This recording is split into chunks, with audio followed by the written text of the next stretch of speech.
15-20 வருஷமா வேலை செய்யக்கூடிய போர்டு கம்பெனில 20 லட்சம் 30 லட்சம் 35 லட்சம் நட்டஈடு வாங்க முடியும் என்றால் 100 ஆண்டுகளாக வேலை செய்யக்கூடிய அந்த தேயிலை தோட்ட தொழிலாளர் இருந்து இந்த நூஸ்லிவாடியா என்கின்ற அந்த கூட்டத்திடமிருந்து நீங்கள் எவ்வளவு பெரிய தொகையை நட்டஈடாக வாங்க முடியும் என்பதை யோசித்து பாருங்கள். ஒரு தலைமுறை அல்ல, 3 தலைமுறை. 15 ஆண்டுகால அனுபவத்துக்கும் 20 ஆண்டுகால அனுபவத்துக்கும் தொழிலாளர் சட்டங்களில் இந்த இடம் இருக்கிறது என்றால் இது ஏன் மாஞ்சோலை தேயிலை தோட்ட தொழிலாளர்களுக்கு பொருந்தாது என்கின்ற கேள்வி முன்வைக்க விரும்புகின்றோம். முகமது அலி ஜின்னா என்று சொன்னால் கொந்தளிக்கிறான் பாஜக காரன். நான் அண்ணாமலையை பார்த்து கேட்கிறேன், ஏன் இப்பொழுது பேசவில்லை? மாஞ்சோலை தோட்ட தொழிலாளர்களினுடைய பிரச்சனைக்கு அடிப்படை காரணமாக இருக்கக்கூடிய இந்த நூஸ்லிவாடியாவை எதிர்த்து ஏன் அண்ணாமலை பேச தயாராக இல்லை? பேசுவாரா? முகமது அலி ஜின்னா தான் இந்த நாட்டை அழித்து விட்டார் என்று நாளுக்கு நாள் கூப்பாடு போடுகின்ற அந்த சங்கி கூட்டம் ஏன் மாஞ்சோலை தொழிலாளர்களுக்காக பேசவில்லை? நான் நரேந்திரா, நீங்கள் தேவேந்திரா என்று அந்த தேவேந்திர வேளாள மக்கள் இடத்துல வஞ்சனை அரசியல் பேசிய நரேந்திர மோடி ஏன் பேசவில்லை?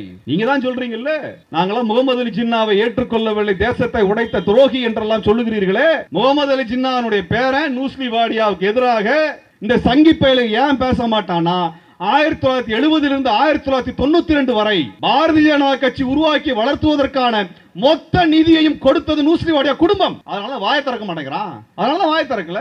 இந்த பொறுக்கி பசங்களுடைய இந்த கூட்டணி தான் 600 குடும்பங்கள், தமிழ் குடும்பங்கள், ஒடுக்கப்பட்ட சமூகத்தின் குடும்பங்கள், காலனிய காலத்திலிருந்து சுரண்டப்பட்ட குடும்பங்கள், வஞ்சிக்கப்பட்ட நிலத்திலிருந்து வெளியேற்றப்பட்டுக் கொண்டிருக்கிறார்கள். கேட்கிற நாதி இல்லையா?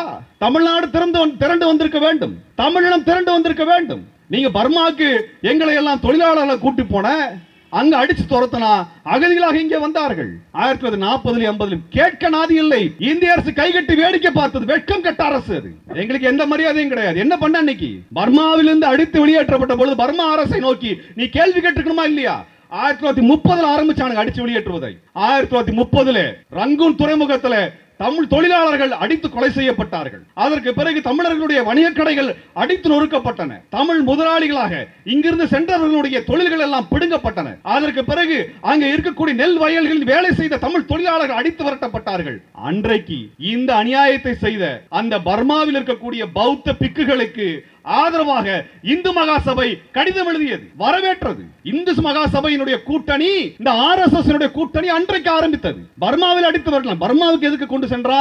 மலேசியாவிலே ரப்பர் தொழிற்சாலை, ரப்பர் தோட்டம் இருக்கிறது. ரப்பர் தோட்டத்தில் வேலை செய்வதற்கு கங்காணியில் வழியாக லட்சக்கணக்கான தமிழர்கள் இங்கிருந்து கொண்டு செல்லப்பட்டார்கள். இந்த மலேசியாவினுடைய ரப்பர் தோட்டத்தில் வேலை செய்யக்கூடிய தமிழ் தொழிலாளிக்கு சாப்பிடுறதுக்கு அரிசி வேணும் என்பதற்காக பர்மாவிலே இந்த தொழிலாளி எல்லாம் கூட்டு போய் இறக்கணும். அங்கே ரப்பர் தோட்டத்திலிருந்து அந்த மக்கள் சுரண்டப்பட்டு எந்த சொத்தும் இல்லாமல் வெளியேற்றப்பட்டார்கள். அந்த மக்களுக்காக போராடிய, அந்த தொழிலாளர் உரிமைக்காக போராடிய மலேய கணபதி தூக்கிலிட்டு கொலை செய்யப்பட்டார். எப்பொழுது? இந்தியாவெல்லாம் விடுதலை அடைந்ததற்கு பிறகு 1950களிலே அவர்கள் தூக்கிலிடப்பட்டார். இதையும் இந்த அரசு வேடிக்கை பார்த்து இருந்தது. அன்னைக்கு இந்திய அரசு, அன்றைக்கு கர்ம வீரர் காமராஜர் அதை எதிர்த்து குரல் கொடுத்தார். தந்தை பெரியார் அவர்கள் மிகப்பெரிய போராட்டத்தை நடத்தினார். மலைய கணபதியை காப்பாற்ற வேண்டும் என்ற குரல் தமிழ்நாட்டில் ஓங்கி உழைத்தது. டெல்லி என்ன செய்தது? கைகட்டி வேடிக்கை பார்த்தது. இதான் மலேசியாவின் நிலைமை. பிஜி தீவிலே சென்ற தமிழர்கள் நிலை என்ன என்று இன்னைக்கு வரைக்கும் நம்மளுக்கு தெரியாது. இன்றைக்கு வரைக்கும் நம்மளுக்கு தெரியாது. தென்னாப்பிரிக்காவிலும் இதான் நிலைமை. தென்னாப்பிரிக்காவிலே காந்தியடிகளுக்கு விடுதலை போராட்டத்தை கற்றுக் கொடுத்தவனே தமிழன் தான். தமிழன் தான் கற்றுக் கொடுத்தான். கரீபியன் தீவிலே இருந்த தமிழன் நிலை என்ன என்று நமக்கு தெரியாது. அங்க இலங்கை விடுதலை அடைந்த உடனே அங்க இருக்கக்கூடிய மலையக தமிழர்கள், தேயிலை தோட்டத்திற்காக இழுத்து செல்லப்பட்ட மலையக தமிழர்கள் மிக கொடுமையாக கொண்டு செல்லப்பட்டார்கள். நடத்தி அழைத்து செல்லப்பட்டார்கள். தனுஷ்கோடியிலிருந்து அதற்கு பிறகு படகில் ஏற்றி மன்னாரில் இறக்கி அதற்கு பிறகு அவர்கள் அந்த மலையகத்தை நோக்கி நடத்தி அழைத்து செல்லப்பட்டதிலே பாதி பேர் நடக்கின்ற வழியில் இறந்து போனார்கள். அதையெல்லாம் மீறிதான் மலையகத்திலே அவர்கள் அந்த தேயிலை தோட்டத்தை உருவாக்கினார்கள். இதெல்லாம் உருவாக்கினதுக்கு அப்புறம், லாபம் வந்ததுக்கு அப்புறம் இலங்கையினுடைய ஒட்டுமொத்த பொருளாதாரமும் தேயிலை தோட்டத்தை நம்பித்தான் இருக்கிறது என்கின்ற நிலை இருந்த பொழுது, இலங்கை விடுதலை அடைந்த உடனே, இலங்கை அரசு உருவான உடனே, வெள்ளையர் வெளியேறிய உடனே அந்த தேயிலை தோட்ட தொழிலாளர்கள் தமிழர்களினுடைய குடியுரிமை என்பது பறிக்கப்பட்டு விட்டது. இந்த மாஞ்சோலை தேயிலை தோட்டம் என்பது காலனிய காலத்தில் ஆரம்பிக்கப்பட்ட ஒரு சுரண்டல் தொழில். உலகம் முழுவதும் தமிழனை தேயிலை தோட்டத்திற்கும் ரப்பர் தோட்டத்திற்கும் கரும்பு தோட்டத்திற்கும் கூலிகளாக, அடிமைகளாக தமிழர்களை இழுத்துச் சென்றார்கள் வெள்ளையர்கள். ஏற்கனவே பயிரிடப்பட்ட அந்த தோட்டங்களில் பணி செய்வதற்காக இவர்கள் அழைத்துச் செல்லப்படவில்லை. அல்லது தொழிலாளர்களாக கருதப்பட்டு அவர்களுக்கான உரிமைகளை பாதுகாக்கப்படுகின்ற வகையிலே இந்த தொழிலாளர்கள் நடத்தப்படவும் இல்லை. உலகத்தினுடைய பல்வேறு பகுதிகளில் தமிழர்கள் அடிமைகளாக கொண்டு செல்லப்பட்டார்கள். பர்மாவிலே அரிசி பயிரிடுவதற்காக, நெல் பயிரிடுவதற்காக அங்கே தொழிலாளர்களாக தமிழர்கள் கொண்டு செல்லப்பட்டார்கள். மலேசியாவிலே ரப்பர் தோட்டங்களிலே ரப்பர் தோட்டத்தை உருவாக்கி அதிலே பணியாற்றுவதற்காக அடிமைகளாக தமிழர்கள் கொண்டு செல்லப்பட்டார்கள். தொலைதூரத்தில் இருந்த பிஜி தீவிற்கு கரும்பு தோட்டங்களுக்காக தமிழர்கள் கொண்டு செல்லப்பட்டார்கள். தென்னாப்பிரிக்காவிற்கு இவர்கள் கொண்டு செல்லப்பட்டார்கள். கரீபியன் தீவுகளுக்கு கொண்டு செல்லப்பட்டார்கள். அருகே இருக்கக்கூடிய இலங்கைக்கு இங்கிருந்து நடத்தியே அழைத்து செல்லப்பட்டார்கள். இவர்கள் சென்ற இடங்களில் இருக்கக்கூடிய காடுகள் மழை காடுகளாக இருந்தன. கடும் அடர்த்தியான மனிதர்கள் புக முடியாத காடுகளில் அந்த காடுகளை திருத்தி அதை தேயிலை தோட்டங்களாக, ரப்பர் தோட்டங்களாக, கரும்பு தோட்டங்களாக மாற்றுகின்ற ஒரு பெரும் உழைப்பு சுரண்டலை, அடிமைத்தனத்தை தமிழர்கள் மீது திணித்தார்கள். இதிலே பல லட்சக்கணக்கான தமிழர்கள் படுகொலை செய்யப்பட்டிருக்கிறார்கள். இது ஏதோ மாஞ்சோலை தேயிலை தோட்டத்து பிரச்சனையையும் இங்கே இருக்கக்கூடிய கம்பெனியினுடைய தொழிலாளர் பிரச்சனையும் ஒன்றாக நாங்கள் பார்க்கவில்லை. இந்த மாஞ்சோலை பிரச்சனை என்பது வெள்ளையர் காலத்தில் ஆரம்பித்த பிரச்சனை. அதற்கான தீர்வை இத்தனை ஆண்டு காலமாக இந்திய அரசு எந்தவித நடவடிக்கையும் எடுக்காத ஒரு சூழலில் இந்த தொழிலாளர்களுக்கான பாதுகாப்பையும் குடியுரிமையையும் உறுதி செய்யாத இந்திய அரசு அந்த தேயிலை தோட்டத்தினுடைய எச்சமாக இருக்கக்கூடிய அந்த காலனிய காலத்தினுடைய அந்த மாஞ்சோலை தேயிலை தோட்ட தொழிலாளர்களுக்கான உரிய நட்டஈட்டை பெற்றுத்தர வேண்டுகின்ற பெரும் பொறுப்பு, வரலாற்று பொறுப்பு இருக்கிறது. அதை நினைவுபடுத்துவதற்காக நாங்கள் இந்த ஆர்ப்பாட்டத்தில் நின்று கொண்டிருக்கின்றோம். 8373 ஏக்கர் பரப்பளவு கொண்ட காடுகளை, கொடும் காடுகளை திருத்தி இந்த மாஞ்சோலை தேயிலை தோட்டம் உருவாக்கப்பட்டது. வெள்ளையர் காலத்தில் கிட்டத்தட்ட மிக பிற்காலத்தில் ஆரம்பிக்கப்பட்ட தேயிலை தோட்டமாக இந்த தோட்டத்தை பார்க்க முடியும். இந்தியாவிற்குள் அமைக்கப்பட்ட தேயிலை தோட்டங்கள் வெள்ளையர் காலத்திலே தமிழர்களை கொண்டு உருவாக்கப்பட்ட தேயிலை தோட்டங்களிலே நீங்கள் நீலகிரி பகுதியிலே பார்க்கக்கூடிய தேயிலை தோட்டங்களில் ஆரம்பித்து அஸ்ஸாமில் இருக்கக்கூடிய தேயிலை தோட்டங்கள் என்று பல்வேறு தேயிலை தோட்டங்களை பார்க்கலாம். இவை அனைத்திலும் தமிழர்களின் உழைப்பு சுரண்டப்பட்டிருக்கிறது. ஏனென்றால் தமிழர்கள் சிறந்த உழைப்பாளிகள், உழவு தொழிலை மிக நன்றாக கற்று தெளிந்தவர்கள். அதனால் தான் இவர்கள் அழைத்துச் செல்லப்பட்டார்கள். அப்ப இப்படியான ஒரு சுரண்டலை 100 ஆண்டுகளாக நடத்தின நிறுவனம் இப்பொழுது நாங்கள் நிறுவனத்தை மூடுகிறோம், உச்சநீதிமன்றம் குத்தகை காலம் முடிந்து விட்டது, ஆகவே இந்த நிலத்தை நாங்கள் காடுகளுக்கு ஒப்படைத்து விட்டு நாங்கள் விடைபெறுகிறோம், ஆகவே தொழிலாளர்களை வெளியேறி விடுங்கள் என்று சொன்னால் கேட்பதற்கு சரியானதாக இருக்கலாம். ஆனால் மிக பெரும் கொடுமையை அவர்கள் நிகழ்த்தி கொண்டிருக்கிறார்கள். கிட்டத்தட்ட 3 தலைமுறைக்கு மேலாக அந்த நிலத்தை திருத்தி அந்த மண்ணிலே வாழ்ந்து அந்த தொழிலாளர்கள் உழைத்து கொடுத்த அந்த பணத்தை கொழுத்த நிறுவனம் தான் இந்த பாம்பே பர்மா ட்ரேடிங் கார்ப்பரேஷன் என்ற நிறுவனம். இந்த நிறுவனம் வெள்ளையர் காலத்தில் ஆரம்பிக்கப்பட்டு நடத்தப்பட்ட நிறுவனம். வெள்ளையர்கள் இந்த நிலத்தை அன்றைக்கு அந்த ஜமீனிடமிருந்து குத்தகையாக பெற்று நடத்தி வந்தார்கள். விடுதலை அடைந்ததாக சொல்லப்பட்டதற்கு பிறகு ஜமீன்தார்களினுடைய சொத்துக்களை எல்லாம் நாட்டுடைமையாக்கக்கூடிய அந்த சட்டத்தின் அடிப்படையில் இந்த மாஞ்சோலை தேயிலை தோட்டமும் அந்த நிலப்பகுதியும் அரசினுடைய நிலமாக மாறியது. ஆனால் குத்தகை தொடர்ந்தது. இந்த நிறுவனம் என்பது இந்திய முதலாளிகளிடத்தில் ஒப்படைக்கப்பட்ட நிறுவனமாக இருந்தது. இன்று வரைக்கும் இந்திய முதலாளிகளால் நடத்தப்படுகின்ற நிறுவனம் தான் பாம்பே பர்மா ட்ரேடிங் கார்ப்பரேஷன். இந்த பாம்பே பர்மா ட்ரேடிங் கார்ப்பரேஷனை நடத்துகின்ற குடும்பம் நூஸ்லி வாடியா என்கின்ற வாடியா குடும்பத்தை சார்ந்தவர்கள். இந்தியாவினுடைய மிக பெரும் பணக்காரர்கள் என்று ஒரு பட்டியல் போட்டால் வெள்ளையர் காலத்தில் உருவாக்கப்பட்ட இந்த பணக்காரர்கள் பட்டியலில் வரக்கூடிய ஒரு குடும்பம் தான் இந்த வாடியா குடும்பம். நீங்கள் கோயன்காவை சொல்லுவீர்கள், லால்பாயை சொல்லுவீர்கள், பிர்லாவை சொல்லுவீர்கள். இப்படியாக சொல்லப்படுகின்ற இந்த குடும்பங்களை சார்ந்தவர்கள் மிகப்பெரிய சொத்துக்களை இந்த மண்ணில் வைத்திருக்கிறார்கள். அவையெல்லாம் வெள்ளையர் காலத்தில் கிடைத்த சொத்துக்கள். டாடாவுக்கு இருக்கக்கூடிய ரூர்கேலா இரும்பு தொழிற்சாலையிலிருந்து பல்வேறு தொழிற்சாலைகள் வெள்ளையர் காலத்தில் அவர்களுடைய முதல் உலகப் போர், இரண்டாம் உலகப் போர் காலத்தில் அவர்கள் தேவைக்காக உருவாக்கப்பட்டது.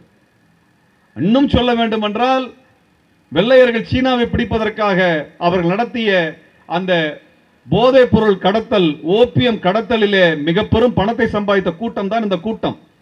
இன்றைக்கு டாடாவெல்லாம் இந்தியாவினுடைய மிக நேர்மையான நிறுவனம் என்று சொல்லுகிறார்கள். அவர்கள் ஓபியத்தை விட்டு பணம் சம்பாதித்த ஒரு போதைப் பொருள் நிறுவனமாகத்தான் அந்த நிறுவனம் துவக்கப்பட்டது. அதில் சம்பாதித்தவர்கள் தான். இன்றைக்கு இந்த நிறுவனங்கள் எல்லாம் மிக பெரும் நேர்மையான நிறுவனங்களாக சொல்லப்படுகின்றன. இந்த நிறுவனங்களை எல்லாம் வெள்ளையர் காலத்தில் வளர்த்தெடுக்கப்பட்டு வெள்ளையர்கள் சென்றதற்கு பிறகு இந்தியாவினுடைய பொருளாதாரத்தை கட்டுப்படுத்துவதற்காக இந்தியாவினுடைய அரசாங்கத்தையும் ஜனநாயகத்தையும் இந்த கம்பெனிக்காரர்களிடம் ஒப்படைத்து விட்டு சென்றார்கள் வெள்ளையர்கள். இன்றைக்கு வரைக்கும் இந்த நாட்டை நடத்துவது இந்த கம்பெனிக்காரர்கள் தான். யார் இந்த நூஸ்லி வாடியா? இந்த நூஸ்லி வாடியா என்பவர் பாகிஸ்தானினுடைய தேசத்தந்தை என்று அழைக்கப்படுகின்ற முஸ்லீம் லீக்கின் வழியாக பாகிஸ்தான் கோரிக்கையை கொண்டு சென்ற அந்த பிரிவினைவாதி என்று இங்கே இந்துத்துவவாதிகளால் சொல்லப்படுகிறார்களே, அவர்களுடைய பேரன் தான் நூஸ்லி வாடியா. முகமது அலி ஜின்னாவினுடைய குடும்பத்தினுடைய வாரிசுதாரர் தான் நூஸ்லி வாடியா. இந்த முகமது அலி ஜின்னா மிக பெரும் பணக்கார குடும்பத்திலே மாற்று சமூகத்தில் திருமணம் நடத்தி அதன் மூலமாக அந்த குடும்பங்களில் ஈட்டப்பட்ட சொத்துக்களில் வளர்ந்த குடும்பம் தான் வாடியா குடும்பம்.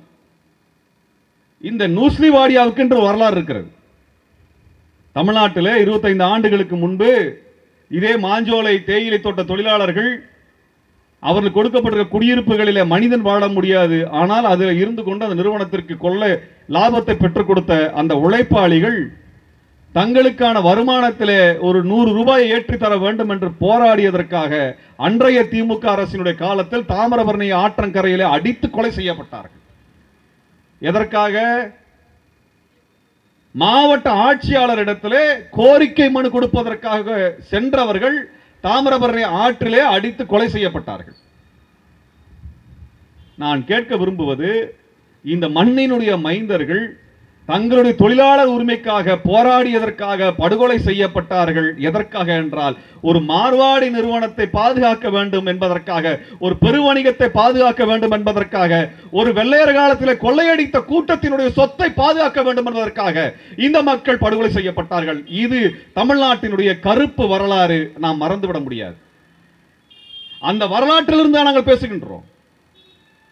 25 ஆண்டுகள் கழித்து இன்றைக்கு அந்த தேயிலை தோட்டத்தினுடைய முதலாளி நாங்கள் நிறுவனத்தை மூடுகின்றோம், தொழிலாளியை வெளியில் போ என்று சொல்லுகிறான் என்றால், தமிழ்நாடு அரசு காவல்துறை ஏவி அந்த நிறுவனத்தை கைப்பற்றிருக்க வேண்டும்.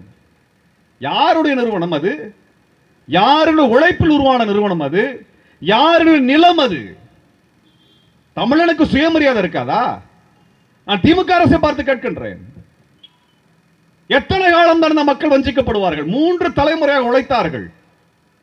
3 தலைமுறை இந்த வாடியா குடும்பம் சம்பாதித்த பணம் என்ன? முகமது அலி ஜின்னா என்று சொன்னால் கொந்தளிக்கிறான் பாஜக காரன். நான் அண்ணாமலையை பார்த்து கேட்கிறேன், ஏன் இப்பொழுது பேசவில்லை? மாஞ்சோலை தோட்ட தொழிலாளர்களினுடைய பிரச்சனைக்கு அடிப்படை காரணமாக இருக்கக்கூடிய இந்த நூஸ்லி வாடியாவை எதிர்த்து ஏன் அண்ணாமலை பேச தயாராக இல்லை? பேசுவாரா? முகமது அலி ஜின்னா தான் இந்த நாட்டை அழித்து விட்டார் என்று நாளுக்கு நாள் கூப்பாடு போடுகின்ற அந்த சங்கி கூட்டம் ஏன் மாஞ்சோலை தொழிலாளர்களுக்காக பேசவில்லை? நான் நரேந்திரா, நீங்கள் தேவேந்திரா என்று அந்த தேவேந்திர வேளாள மக்களிடத்தில் வஞ்சனை அரசியல் பேசிய நரேந்திர மோடி ஏன் பேசவில்லை? நீங்க தான் சொல்றீங்கல்ல, நாங்களாம் முகமது அலி ஜின்னாவை ஏற்றுக்கொள்ளவில்லை, தேசத்தை உடைத்த துரோகி என்றெல்லாம் சொல்லுகிறீர்களே. பாகிஸ்தானை இந்த மண்ணிலிருந்து, அகண்ட பாரதத்திலிருந்து பிரித்தெடுத்த அந்த துரோகிக்கு எதிராக நிற்கிறோம் என்று சொல்லுகிறீர்களே, அந்த குடும்பத்தினுடைய சொத்துக்களின் மீது என்ன நடவடிக்கை எடுக்க போகிறீர்கள்? நான் கேட்க விரும்புகிறோம். அண்ணாமலை வாய்களிலே பேசலாம்.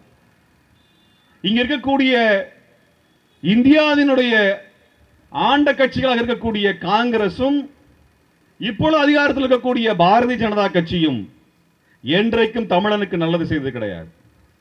அவர்கள் பனியா கூட்டத்திடத்தில், இந்த பெரு வணிக நிறுவனத்திடத்தில் பணத்தை பெற்றுக்கொண்டு கட்சி வளர்த்தவர்கள், மறந்துவிடக்கூடாது. இந்த வாடியா குடும்பம், பிர்லா குடும்பம், லால்பாய் குடும்பம் என்று சொல்லப்படுகின்ற இந்த மார்வாடி கூட்டங்களிடத்தில் பணம் பெற்றுக்கொண்டுதான் காங்கிரஸ் கட்சி நடந்தது. காங்கிரஸ் கட்சியினுடைய மாநாடுகள் எல்லாம் இந்த பனியாக்கள் மார்வாடி கூட்டம் கொடுத்த பணத்தில் நடத்தப்பட்ட கூட்டம் தான். மகாத்மா காந்தி கொல்லப்பட்டது பிர்லா மாளிகையில் தான். மகாத்மா காந்தி சொல்லுகிறார், நீங்கள் எல்லாம் கதராடை வைத்துக் கொள்ளுங்கள் என்று சொன்னார். ஆனால் அன்றைக்கு வெள்ளையர்களுக்கு துணி ஏற்றுமதி செய்து அந்த மில் தொழிலை நடத்தி கொண்டிருந்தவர் யார்? பிர்லா. ஆக இவருக்கு நன்கொடை கொடுக்கக்கூடிய பிர்லா இங்கிலாந்துக்கு ஏற்றுமதி செய்வதும் இங்கிலாந்திலிருந்து இறக்குமதி செய்வதற்கான தொழிற்சாலைகளை, நூல் தொழிற்சாலைகளை, அந்த டெக்ஸ்டைல் இண்டஸ்ட்ரி என்று சொல்லக்கூடியவற்றை கட்டுப்படுத்துபவராக அவர் இருப்பார்.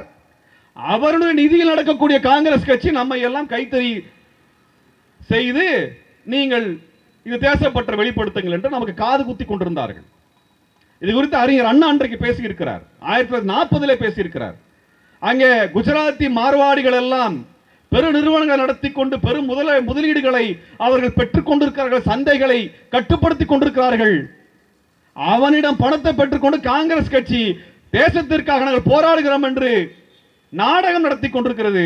அதை நம்பி தமிழ்நாட்டு தொழிலாளி எல்லாம் இங்க நிறுவனத்தை உருவாக்காமல், தமிழ்நாட்டினுடைய அந்த பொருளாதாரத்தை உருவாக்குவதற்குரிய தொழிற்சாலைகளை உருவாக்கி எடுக்காமல் நீங்கள் என்னடா கதராட்டை நீங்க ராட்டை சுத்திட்டு உட்கார்ந்து இருக்கீங்கன்னா அன்னைக்கு கேட்டார் அவர். இன்னைக்கு என்ன ஆச்சு? அவனெல்லாம் இன்னைக்கு முதலாளியாக இருக்கின்றான். இன்னைக்கும் சேட்டு மார்வாடி தான் முதலாளி. அந்த சேட்டு மார்வாடியினுடைய அந்த நிறுவனம், அந்த பார்ப்பன பனியா அதிகார வர்க்கத்தில் இருக்கக்கூடிய, பாதுகாப்பில் இருக்கக்கூடிய அந்த கார்ப்பரேட் நிறுவனத்தினுடைய கம்பெனி தான் மாஞ்சோலை. இந்த நிறுவனத்திடமிருந்து நியாயத்தை பெற்றுத் தருவதற்கு திராவிட முன்னேற்ற கழகத்தினால் இயலுமா இயலாதா? திராவிட மாடல் என்றால் அது தொழிலாளர்கள் பக்கம் நிற்பதுதான் திராவிட மாடலை ஒழிய முதலாளிகள் பக்கம் நிற்பது அல்ல. அது ஜமீன்தார்கள் பக்கம் நிற்பது அல்ல. அது அதிகாரத்தின் பக்கம் நிற்பது அல்ல. வஞ்சிக்கப்பட்ட மக்களுக்காக நிற்பதுதான் திராவிட தத்துவம், திராவிட இயக்க செயல்பாடு. தந்தை பெரியாரின் அரசியல் அதுதான். 25 ஆண்டுகளுக்கு முன்பு நீங்கள் தவறு செய்தீர்கள், மாபெரும் தவறு செய்தீர்கள், மாபெரும் குற்றத்தை சுமந்தீர்கள். அந்த கரையை கலைக்க வேண்டும் என்றால் இன்றைக்கு இந்த மாஞ்சோலை மக்களுக்காக நீங்கள் வீதியில் இறங்க வேண்டும். என்ன சொல்றான் அவன், நீ வந்து வெளியே போகலன்னா நான் கரண்ட மின்சாரத்தை துண்டித்து விடுவேன், குடிநீரை துண்டித்து விடுவேன், தொழிலாளியை வெளியே போங்கிறான்.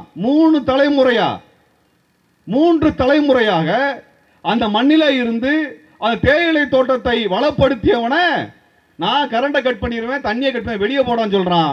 நாங்கள் சொல்லுகிறோம், இதை இந்த நிறுவனம் நிறுத்தலைன்னா பெருங்குடியில் தான் அவன் கம்பெனி இருக்குது, அந்த கம்பெனியும் அந்த நிறுவனத்தையும் கைப்பற்றுகின்ற வேலையை நாங்கள் செய்ய வேண்டியிருக்கும். என்ன கேட்கறதுக்கு யாருன்னு நினைச்சியா? எவ்வளவு காலம் தான் என் அநியாயத்தை பார்த்துட்டே இருக்கிறது?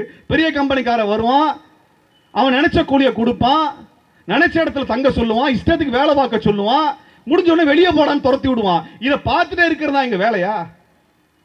சொல்லு. பாம்பே பர்மா ட்ரேடிங் கார்பரேஷன் எங்க இருக்கு எங்களுக்கு தெரியாதா? நீ அந்த சொத்துல கை வச்ச இந்த சொத்துல நான் கை வைக்க வேண்டி வரும். இன்னும் நம்ம எவ்வளவு காலம் நாங்க வேடிக்கை பார்த்துட்டே இருக்கிறது? இன்னும் எவ்வளவு காலம் தான் வேடிக்கை பார்த்துட்டு இருக்கிறது? முகமது அலி ஜின்னாவுடைய பேரன் நூஸ்லி வாடியாவுக்கு எதிராக இந்த சங்கி பயலை ஏன் பேச மாட்டானா? 1970 1992 வரை பாரதிய ஜனதா கட்சி உருவாக்கி வளர்த்துவதற்கான மொத்த நிதியையும் கொடுத்தது நூஸ்லி வாடியா குடும்பம். அதனால வாயை திறக்க மாட்டேங்கிறான். அதனால வாயை திறக்கல. இந்த பொறுக்கி பசங்களுடைய இந்த கூட்டணி தான் 600 குடும்பங்கள், தமிழ் குடும்பங்கள், ஒடுக்கப்பட்ட சமூகத்தின் குடும்பங்கள், காலனிய காலத்திலிருந்து சுரண்டப்பட்ட குடும்பங்கள், வஞ்சிக்கப்பட்ட நிலத்திலிருந்து வெளியேற்றப்பட்டுக் கொண்டிருக்கிறார்கள். கேட்கிற நாதி இல்லையா? தமிழ்நாடு திரண்டு வந்திருக்க வேண்டும், தமிழினம் திரண்டு வந்திருக்க வேண்டும். நீங்க பர்மாக்கு எங்களை எல்லாம் தொழிலாளர்களை கூட்டி போன, அங்க அடிச்சு துரத்தனா அகதிகளாக இங்கே வந்தார்கள். 1940 80 கேட்க நாதி இல்லை. இந்திய அரசு கைகட்டி வேடிக்கை பார்த்தது, வெட்கம் கட்ட அரசு அது. எங்களுக்கு எந்த மரியாதையும் கிடையாது. என்ன பண்ண அன்னைக்கு பர்மாவிலிருந்து அடித்து வெளியேற்றப்பட்ட பொழுது பர்மா அரசை நோக்கி நீ கேள்வி கேட்டுக்கணுமா இல்லையா? 1930 ஆரம்பிச்சானுங்க அடிச்சு வெளியேற்றுவதை. 1930 ரங்கூன் துறைமுகத்தில் தமிழ் தொழிலாளர்கள் அடித்து கொலை செய்யப்பட்டார்கள். அதற்கு பிறகு தமிழர்களுடைய வணிக கடைகள் அடித்து நொறுக்கப்பட்டன. தமிழ் முதலாளிகளாக இங்கிருந்து சென்றவர்களுடைய தொழில்கள் எல்லாம் பிடுங்கப்பட்டன. அதற்கு பிறகு அங்கே இருக்கக்கூடிய நெல் வயல்களில் வேலை செய்த தமிழ் தொழிலாளர்கள் அடித்து விரட்டப்பட்டார்கள். அன்றைக்கு இந்த அநியாயத்தை செய்த அந்த பர்மாவில் இருக்கக்கூடிய பௌத்த பிக்குகளுக்கு ஆதரவாக இந்து மகாசபை கடிதம் எழுதியது, வரவேற்றது. இந்து மகாசபையினுடைய கூட்டணி, இந்த RSS கூட்டணி அன்றைக்கு ஆரம்பித்தது. பர்மாவில் அடித்து வரலாம். பர்மாவுக்கு எதுக்கு கொண்டு சென்றா? மலேசியாவிலே ரப்பர் தொழிற்சாலை, ரப்பர் தோட்டம் இருக்கிறது. ரப்பர் தோட்டத்தில் வேலை செய்வதற்கு கங்காணியில் வழியாக லட்சக்கணக்கான தமிழர்கள் இங்கிருந்து கொண்டு செல்லப்பட்டார்கள். இந்த மலேசியாவினுடைய ரப்பர் தோட்டத்தில் வேலை செய்யக்கூடிய தமிழ் தொழிலாளிக்கு சாப்பிடுறதுக்கு அரிசி வேணும் என்பதற்காக பர்மாவிலே இந்த தொழிலாளி எல்லாம் கூட்டு போய் இறக்கணும். அங்கே ரப்பர் தோட்டத்திலிருந்து அந்த மக்கள் சுரண்டப்பட்டு எந்த சொத்தும் இல்லாமல் வெளியேற்றப்பட்டார்கள். அந்த மக்களுக்காக போராடிய, அந்த தொழிலாளர் உரிமைக்காக போராடிய மலேய கணபதி தூக்கிலிட்டு கொலை செய்யப்பட்டார். எப்பொழுது? இந்தியாவெல்லாம் விடுதலை அடைந்ததற்கு பிறகு 1950களிலே அவர்கள் தூக்கிலிடப்பட்டார்கள். இதையும் இந்த அரசு வேடிக்கை பார்த்து இருந்தது. அன்னைக்கு இந்திய அரசு, அன்றைக்கு கர்ம வீரர் காமராஜர் அதை எதிர்த்து குரல் கொடுத்தார். தந்தை பெரியார் அவர்கள் மிகப்பெரிய போராட்டத்தை நடத்தினார். மலைய கணபதியை காப்பாற்ற வேண்டும் என்ற குரல் தமிழ்நாட்டில் ஓங்கி உழைத்தது. டெல்லி என்ன செய்தது? கைகட்டி வேடிக்கை பார்த்தது. இதான் மலேசியாவின் நிலைமை. பிஜி தீவிலே சென்ற தமிழர்கள் நிலை என்ன என்று இன்னைக்கு வரைக்கும் நம்மளுக்கு தெரியாது. இன்றைக்கு வரைக்கும் நம்மளுக்கு தெரியாது. தென்னாப்பிரிக்காவிலும் இதான் நிலைமை. தென்னாப்பிரிக்காவிலே காந்தியடிகளுக்கு விடுதலை போராட்டத்தை கற்றுக் கொடுத்தவனே தமிழன் தான். தமிழன் தான் கற்றுக் கொடுத்தான். கரீபியன் தீவிலே இருந்த தமிழன் நிலை என்ன என்று நம்மளுக்கு தெரியாது. அங்கே இலங்கை விடுதலை அடைந்த உடனே அங்கே இருக்கக்கூடிய மலையக தமிழர்கள், தேயிலை தோட்டத்திற்காக இழுத்துச் செல்லப்பட்ட மலையக தமிழர்கள் மிக கொடுமையாக கொண்டு செல்லப்பட்டார்கள். நடத்தி அழைத்து செல்லப்பட்டார்கள். தனுஷ்கோடியில் இருந்து அதற்கு பிறகு படகில் ஏற்றி மன்னாரில் இறக்கி, அதற்கு பிறகு அவர்கள் அந்த மலையகத்தை நோக்கி நடத்தி அழைத்து செல்லப்பட்டதில் பாதி பேர் நடக்கின்ற வழியில் இறந்து போனார்கள். அதையெல்லாம் மீறிதான் மலையகத்தில் அவர்கள் அந்த தேயிலை தோட்டத்தை உருவாக்கினார்கள். இதெல்லாம் உருவாக்கினதுக்கு அப்புறம், லாபம் வந்ததுக்கு அப்புறம், இலங்கையினுடைய ஒட்டுமொத்த பொருளாதாரமும் தேயிலை தோட்டத்தை நம்பித்தான் இருக்கிறது என்கின்ற நிலை இருந்த பொழுது, இலங்கை விடுதலை அடைந்த உடனே, இலங்கை அரசு உருவான உடனே, வெள்ளையர் வெளியேறிய உடனே அந்த தேயிலை தோட்ட தொழிலாளர்கள் தமிழர்களினுடைய குடியுரிமை என்பது பறிக்கப்பட்டு விட்டது. அதையெல்லாம் பேசும் என்றால் பெரும் கதை. இவர்கள் யாருக்கு வாக்களித்து இலங்கையினுடைய அரசியல் சாசன உருவாக்கத்திற்கு, பாராளுமன்ற உருவாக்கத்திற்கு உறுப்பினர்கள் அனுப்பினார்களோ அந்த சிங்கள உறுப்பினர்கள் இவர்களது குடியுரிமை ரத்து செய்தார்கள். இன்றைக்கு 1946 அவர்கள் தேர்தலில் பங்கெடுத்தார்கள். அதற்கு பிறகு இன்றைக்கு வரைக்கும் நிலை என்ன? அவர் நிலம் வாங்க முடியாது, அரசாங்க பள்ளியிலே படிக்க முடியாது, அரசாங்கத்தினுடைய வேலையிலே சேர முடியாது என்று இன்றைக்கு வரைக்கும் இருக்கக்கூடிய நிலை. அன்றைக்கும் அவர்களுக்கான குடியுரிமை பறித்த பொழுது இந்திய அரசு வாய் மூடி மௌனம் காத்தது. இதைவிட கீழ்த்தரமாக அன்றைக்கு இந்தியாவினுடைய பிரதமராக இருந்த சாஸ்திரி பண்டாரநாயக்காவோடு அவர் ஒப்பந்தம் போட்டு, சிறிமாவா பண்டாரநாயக்கோட ஒப்பந்தம் போட்டு, சாஸ்திரி சிறிமாவா பண்டாரநாயக்க ஒப்பந்தத்தின் மூலமாக 5 லட்சம் தொழிலாளர்களை, தமிழ் தொழிலாளர்களை நீங்க கொடுங்க, நாங்க வச்சுக்கிறோம் சொல்லி கூட்டு வந்துட்டானுங்க. அங்க 3-4 தலைமுறை வேலை செஞ்சானே, அந்த சொத்துல என்னடா பங்கு? என்ன பங்கு? ஒண்ணும் இல்லை. நீ வா, மறுபடியும் இங்கே கொண்டு தேயிலை தோட்டத்தில் தொழிலாளியா வச்சுட்டான். இன்றைக்கு அந்த டாண்டி என்கின்ற அந்த தொழிற்சாலையும் அந்த தேயிலை தோட்டம் மூடப்படுகின்ற நிலை வருகிறது. இப்ப என்னடான்னு பார்த்தா, இந்த மாஞ்சோலையை நான் மூடுவானாமா, இவங்களாம் வெளியே போன்னு சொல்லுவானாமா, நம்ம கை கட்டி வேடிக்கை பார்க்கணுமா? இதான் நிலைமை. இந்த வரலாறு நீண்ட நெடிய வரலாறு. தமிழ்நாடு முதல்வர் அவர்களுக்கு கவனத்திற்கு நாங்கள் கொண்டு செல்ல விரும்புகின்றோம். வெள்ளையர் காலத்திலிருந்து சுரண்டப்பட்ட தமிழினத்திற்கு நீதியை பெற்று தருவீர்களா, மாட்டீர்களா? ஒரு மிகப்பெரிய துயர வரலாறு இருக்கிறது. அதை நாங்கள் உங்கள் கவனத்திற்கு கொண்டு செல்ல வேண்டும் என்பதற்காகத்தான் இந்த ஆர்ப்பாட்டத்தை நாங்கள் நடத்துகின்றோம். அந்த நிறுவனத்தினுடைய சொத்துக்கள் இங்கே இருக்கின்றன. அந்த மக்களுக்கு நீங்கள் நீதியை பெற்று தர வேண்டும். 3-4 தலைமுறைகளாக இந்த மண்ணிலே உழைத்து, காட்டை திருத்தி, ஒரு தேயிலை தோட்டத்தை அவர்கள் கட்டமைத்து, லாபம் பெருக்கி, அதில் ஒரு துளி லாபத்திலே கூட அவர்களுக்கு பங்கு இல்லாமல் அவர்களை நீங்கள் பஞ்சை பராரிகள் போல வெளியேற்றுகிறீர்களே, இது நியாயமா? இது மக்களாட்சி முறையா என்பதை நீங்கள் சிந்தித்து பார்க்க வேண்டும். ஆக தோழர்களே, நாம் நடத்துகின்ற இந்த போராட்டம் மிக மிக முக்கியமான வரலாற்று கோரிக்கையை முன்வைக்கக்கூடிய போராட்டம், தொழிலாளர் உரிமையை உறுதி செய்ய வேண்டிய போராட்டம். இது பாரதிய ஜனதா கட்சியின் எதிர்ச்சி கட்சியினுடைய அரசியலுக்கு எதிராக நாம் தொடர்ச்சியாக போராடி கொண்டிருக்கின்றோம். அதே சமயத்தில் இந்த அரசு செய்யக்கூடிய தவறுகளையும் இந்த அரசு கவனிக்க தவறுகின்ற விடயங்களையும் கவனத்திற்கு கொண்டு செல்ல வேண்டிய பொறுப்பு நமக்கு இருக்கிறது. அவை இந்த போராட்டம் என்பது இப்பொழுது துவங்கி இருக்கிறது. மே 17 இயக்கத்தில் எத்தனை தோழர் இருக்கிறார்கள், எத்தனை பேர் ஆர்ப்பாட்டம் வருகிறார்கள் என்பதை பற்றி எல்லாம் நாங்கள் கவலை கொள்வதில்லை. எண்ணிக்கை எங்களுக்கு முக்கியம் இல்லை. காசு கொடுத்து கூட்டத்திற்கு கொண்டாந்து இறக்குவதற்கு எங்களுக்கு தெரியாத விஷயம் அல்ல, எங்களுக்கு தேவையில்லாத விஷயம். எங்களது தோழர்கள் உறுதிமிக்கவர்கள், வழக்கிற்கும் சிறைக்கும் அஞ்சாதவர்கள், தமிழினத்தை நேசிக்கக்கூடியவர்கள், இந்த மக்களுக்காக எந்த போராட்டத்திலும் துணிந்து நிற்கக்கூடியவர்கள். நாங்கள் அறைகூவல் விடுக்கின்றோம். தமிழ்நாட்டினுடைய ஜனநாயக சக்திகள் ஒன்று சேர்ந்து இந்த மாஞ்சோலை தேயிலை தோட்ட தொழிலாளர்களுடைய வாழ்வாதாரத்தை உறுதி செய்கின்ற வரை போராட்ட களத்திலிருந்து நாம் பின்வாங்க கூடாது. இந்த போராட்டம் முன்னேறி செல்ல வேண்டும். சட்டசபை நடந்து கொண்டிருக்கிறது. இந்த சமயத்தில் மாண்புமிகு சட்டமன்ற உறுப்பினர்கள் இந்த பிரச்சனை அரசின் கவனத்திற்கு கொண்டு சென்று இந்த பாம்பே பர்மா ட்ரேடிங் கார்பரேஷன் நிறுவனத்திடமிருந்து ஒரு பெரும் தொகையை நீங்கள் நட்டையீடாக பெற்று தர வேண்டும்.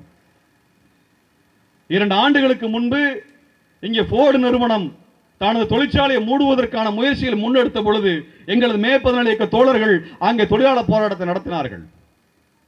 அன்றைக்கு ஒவ்வொரு தொழிலாளிக்கும் ஒரு வருடத்தில் கிட்டத்தட்ட 130 140 நாட்கள் வேலை செய்தால் என்ன சம்பளம் தருவார்களோ அந்த வருமானத்தை அவர்களுடைய அனுபவத்தை பொறுத்து 10 ஆண்டுகள் 15 ஆண்டுகளாக கணக்கிட்டு அந்த நட்டையிட்டு தர வேண்டும் என்கின்ற உரிமையை போராடி பெற்றார்கள். ஒவ்வொரு தொழிலாளிக்கும் குறைந்தபட்சம் 20 லட்சத்திலிருந்து 30-40 லட்சம் ரூபாய் நட்டையீடாக அந்த போர்டு நிறுவனம் கொடுக்க வேண்டிய கட்டாயத்தை எமது தொழிலாளர்கள் தோழர்கள் உருவாக்கினார்கள். 15-20 வருஷமா வேலை செய்யக்கூடிய போர்டு கம்பெனியில 20 லட்சம் 30 லட்சம் 35 லட்சம் நட்டையீடு வாங்க முடியும் என்றால் 100 ஆண்டுகளாக வேலை செய்யக்கூடிய அந்த தேயிலை தோட்ட தொழிலாளரிடமிருந்து இந்த நூஸ்லி வாடியா என்கின்ற கூட்டத்திடமிருந்து நீங்கள் எவ்வளவு பெரிய தொகையை நட்டையீடாக வாங்க முடியும் என்பதை யோசித்து பாருங்கள். ஒரு தலைமுறை அல்ல, 3 தலைமுறை. 15 ஆண்டுகால அனுபவத்துக்கும் 20 ஆண்டுகால அனுபவத்துக்கும் தொழிலாளர் சட்டங்களில் இந்த இடம் இருக்கிறது என்றால் இது ஏன் மாஞ்சோலை தேயிலை தோட்ட தொழிலாளர்களுக்கு பொருந்தாது என்கின்ற கேள்வி முன்வைக்க விரும்புகின்றோம்.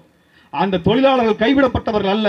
அந்த தொழிலாளர்களுக்காக மே 17 இங்கே மேடையில் இருக்கக்கூடிய ஜனநாயக அமைப்புகளும் நாங்கள் துணை நிற்கிறோம். இந்த போராட்டம் தொடரும்.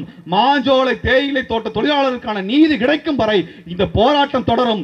இவர்களை கைகழுவி விட்டு அந்த பாம்பே பர்மா ட்ரேடிங் கார்பரேஷன் நிறுவனம் தமிழ்நாட்டிலிருந்து வெளியேறிவிட முடியாது என்பதை எச்சரித்து விடைபெறுகிறேன். நன்றி, வணக்கம்.